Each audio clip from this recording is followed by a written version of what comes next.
नमस्कार, मैं हूं कुमार अनिल। एक बात ध्यान देने की है कि कई बार ऐसा लग रहा है कि देश में कुछ लोग हैं, एक वर्ग है जो कि कांग्रेस के खिलाफ, राहुल गांधी और मल्लिकार्जुन खड़गे वाली कांग्रेस के खिलाफ अभियान चला रहे हैं।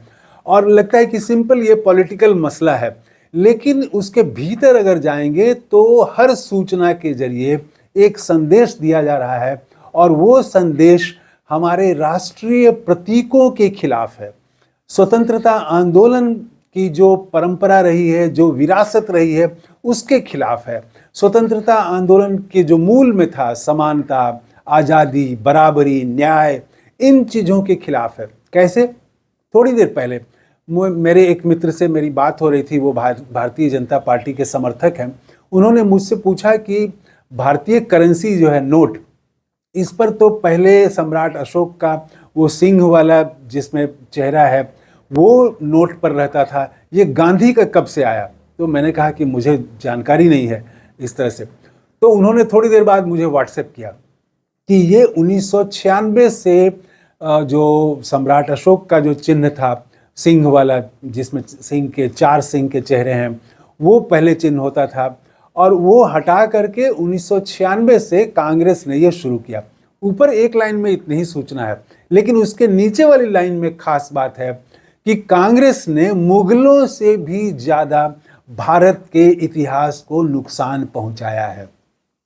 अब ये बात जो आ गई, तो देखिए वो गांधी को लाया गया, इसका विरोध कर रहे हैं और लग रहा है कि वो सम्राट अशोक के समर्थक हैं, वो बुद्ध धर्म के समर्थक हैं। इस भ्रम में मत रहिए।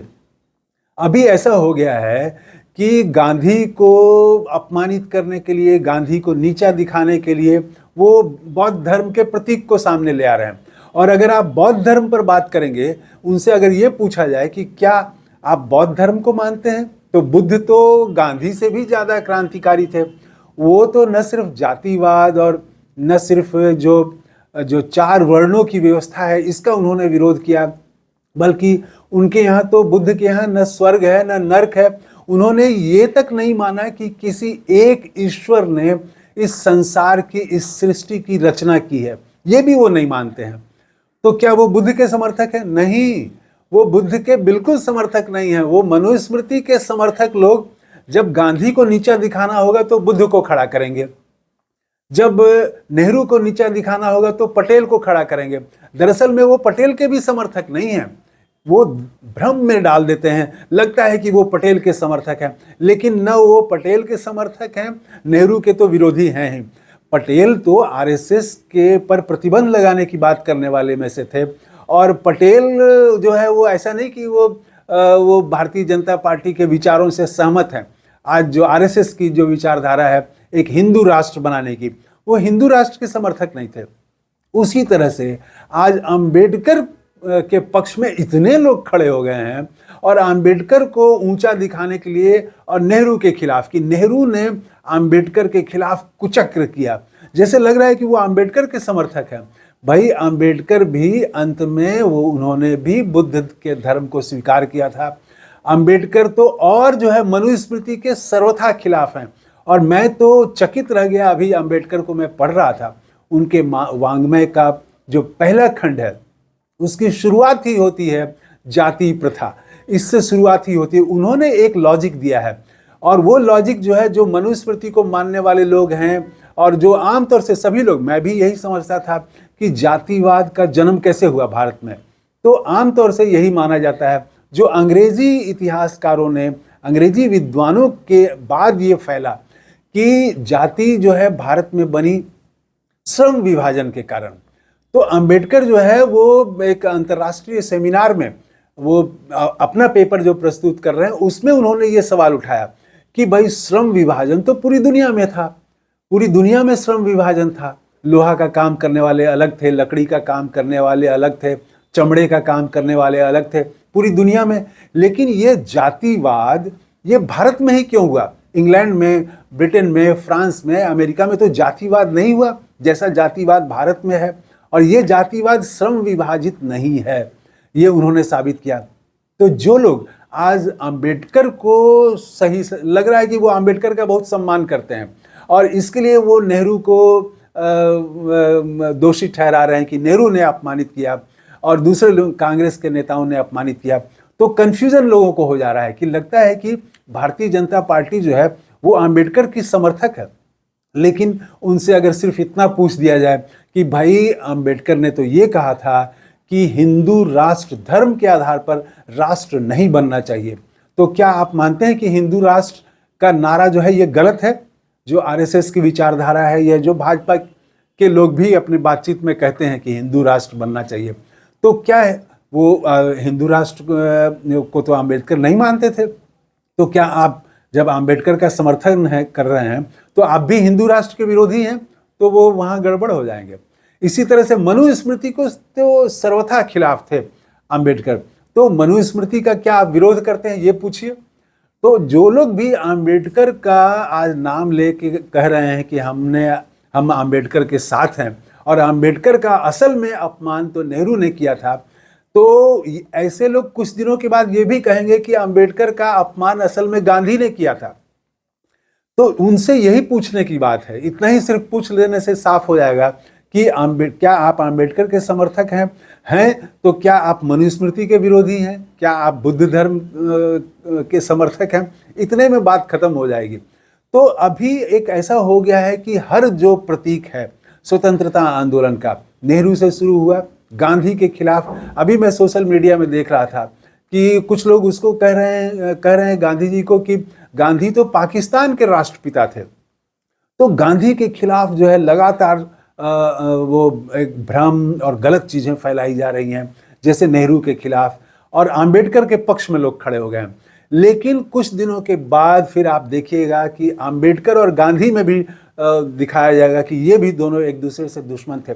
मैंने तो ये कहा कि देखिए उस समय का जो माहौल था, जो कांग्रेस के भीतर पटेल और नेहरू या पटेल और गांधी या नेहरू और गांधी, तो सबने उस समय का माहौल ऐसा था कि सब लोग एक दूसरे के खिलाफ बोलते थे, अपने विचार जो है उनके भिन्न विचार थे, वो भिन्न विचार लोग रखते थे लोग, और उसके बावजूद एकता थी।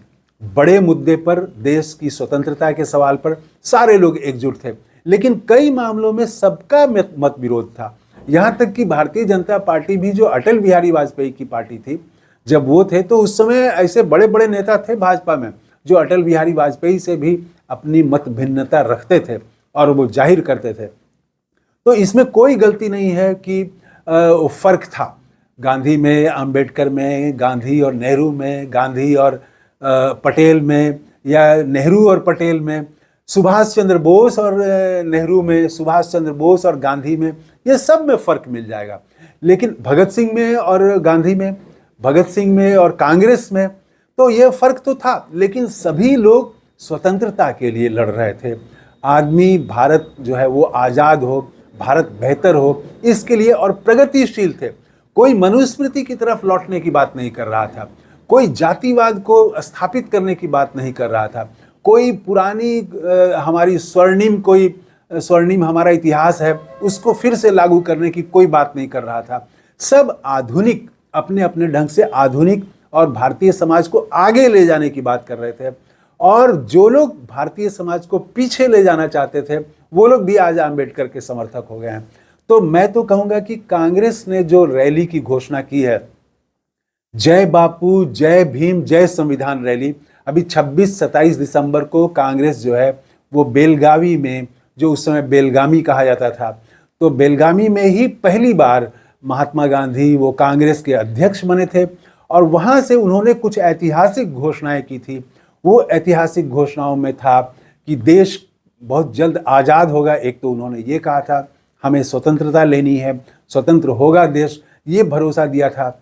और उसके साथ ही जो वर्ण व्यवस्था में जो जातीय उत्पीड़न था उसके खिलाफ उन्होंने कहा कि नहीं, ये अछूत प्रथा, इसके खिलाफ आवाज़ उठाई थी।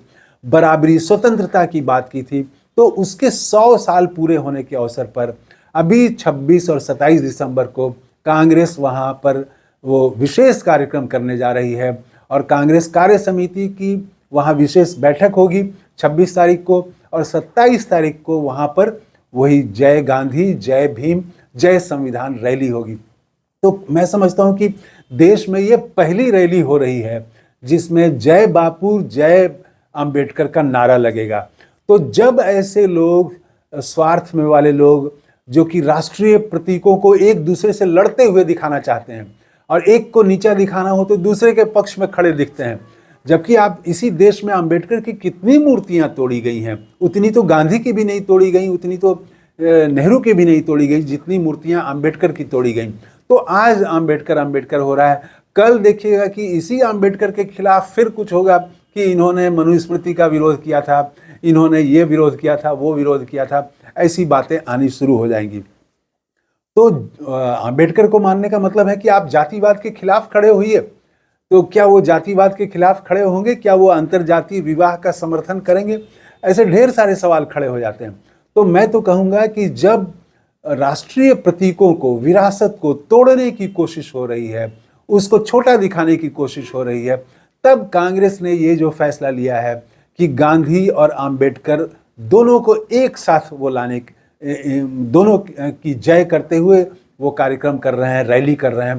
तो ये एक बहुत ज़रूरी है कि जब कोई तोड़ने की कोशिश कर रहा है राष्ट्रीय विरासत को, स्वतंत्रता आंदोलन की विरासत को, खास करके गांधी, नेहरू, इन लोगों को छोटा दिखाने की कोशिश कर रहा है, तब ये बहुत ज़रूरी है कि हमें जोड़ने वाली बात करनी चाहिए। गांधी, नेहरू, अंबेडकर, इन सब को जोड़ने वाली बात करनी चाहिए। तो मैं समझता हूँ कि कांग्रेस ने ये बहुत अच्छा निर्णय लिया है।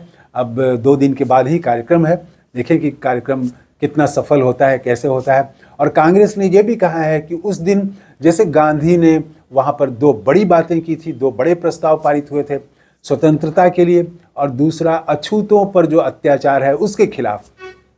तो इस अभी जो कांग्रेस है ये वहाँ से कोई बड़ा कार्यक्रम घोषित कर सकती है। और इस बार चर्चा ये है कि जैसे भारत जोड़ो आंदोलन वो एक अधिवेशन के बाद प्रस्ताव पारित हुआ था, उसी तरह से इस बड़े ऐतिहासिक अवसर पर कांग्रेस कोई बड़ा अभियान यहाँ से शुरू कर सकती है। इस वीडियो में इतना ही। कैसा लगा आपको वीडियो ये? कमेंट करके ज़रूर बताइएगा। थैंक यू, धन्यवाद, जय हिंद।